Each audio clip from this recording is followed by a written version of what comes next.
I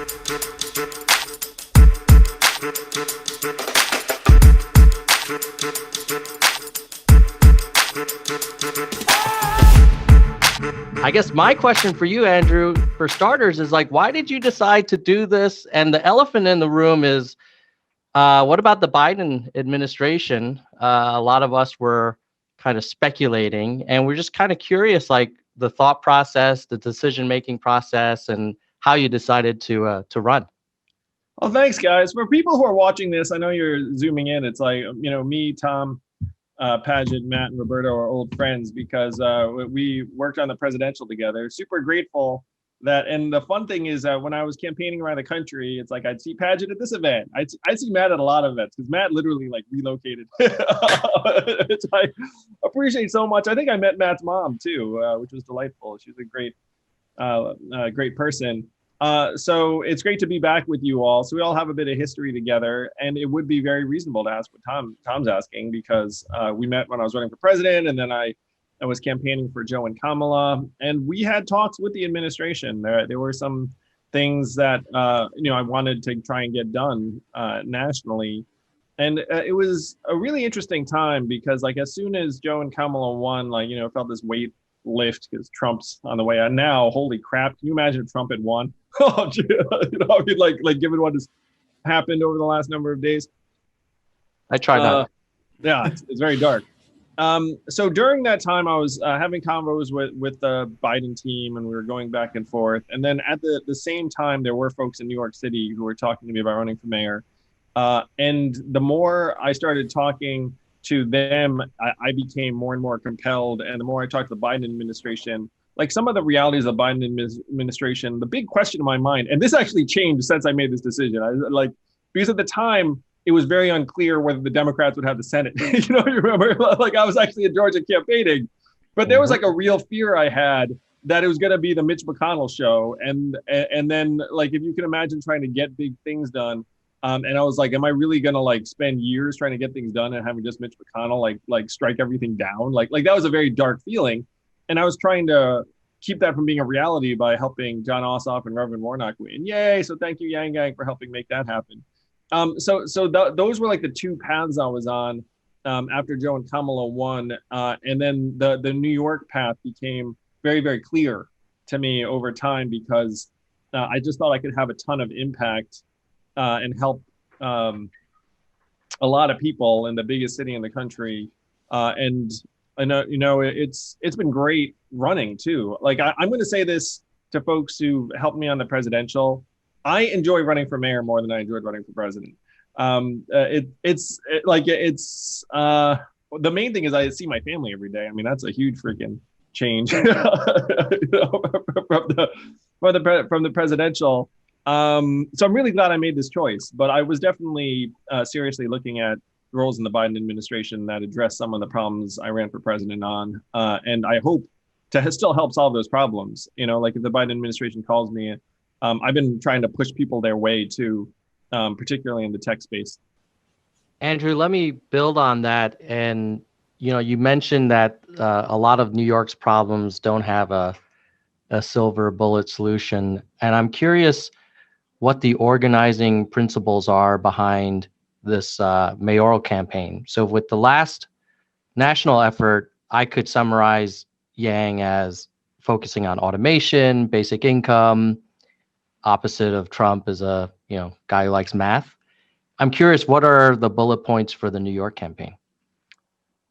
The bullet points for the New York campaign, number one is New York City has to become the fastest post-COVID comeback city in the country. If it does not do that, then we are going to face very, very dark times for a long time.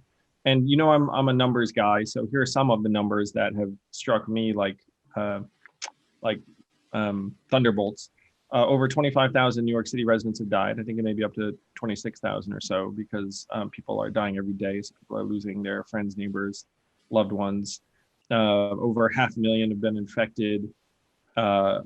60 million tourists who would have shown up in 2020 did not show up. And they supported over 300,000 jobs of various types. And you can imagine those jobs are, it's like bus tour operator, Broadway usher. Over 10,000 small businesses and restaurants have closed, never to reopen. At least there's no plan for them to reopen.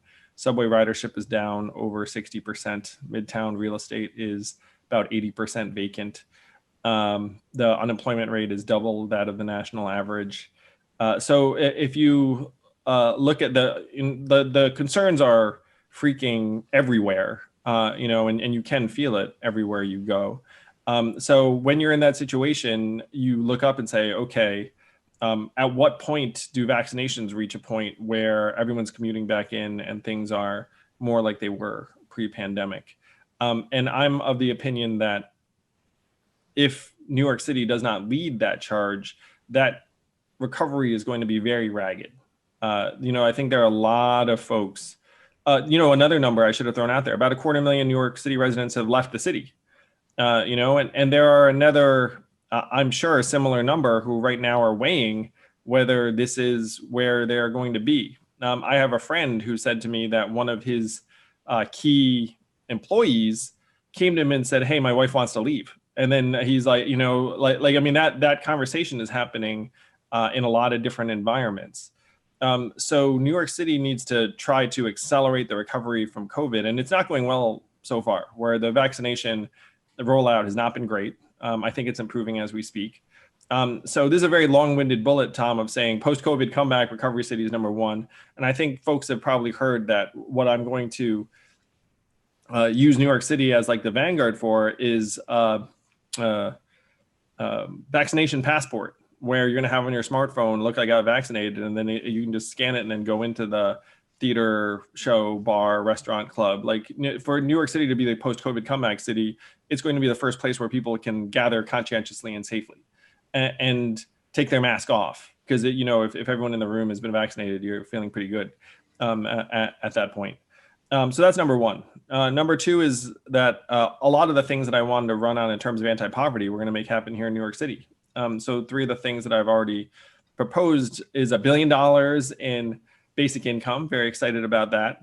That's going to be great fun. And Martin Luther King III is co-chairing my campaign. So I feel like that's a great thing on MLK weekend. We're going to try to get high-speed internet to the 29% of New Yorkers who don't have it, because if you don't have data at this point, like, it's another form of poverty. And we're going to try to get the 12% of New Yorkers who don't have financial services a bank account. And if you're unbanked or underbanked, you're spending thousands of dollars extra on check cashers and money lenders and the rest of it. And I just made an announcement this morning that that New York City and its, let's call it $85 billion budget, will not do business with banks that don't accept New York City ID as a way to open a bank account, because then that's going to include a lot of folks who are undocumented and immigrants or children of immigrants. So those are the first two pillars, Tom. And then the third is just going to be fucking competence. It's like the problem like a lot of people are facing is just like, you just don't have any confidence that the city's actually executing at a high level, and like it's just kind of like this miasma of of confusion sometimes. I mean, it's a very, very bad feeling. I know as a parent too, it's like I talked to Evelyn about like the school's decision making, and they just have like meetings about meetings over and over again. And everyone's like, just tell me what the hell like the decision point's going to be. So the third thing is really is just going to be the like, look, like I'm going to be an efficient operator. Like, we're going to try to make the bureaucracies function better, more responsively. Like we're going to have people, like, one thing as an example, I want to have a small business recovery czar and task them saying, we are going to reopen 15,000 businesses in year one. And just have them, it's like, look, your information is going to be posted, and any small business owner should be able to get in touch with you. And then just, you know what I mean? It's like you have like the soulless intake, then like, everyone's like just goes into some queue somewhere. It's like, this is the human. This person's accountable to you. And then what's going to happen is that person's going to get bombarded, obviously, with lots of stuff. And then they'll have to build like an org to like help accommodate the fire hose. I'd much rather that situation than the no one knows who's responsible situation.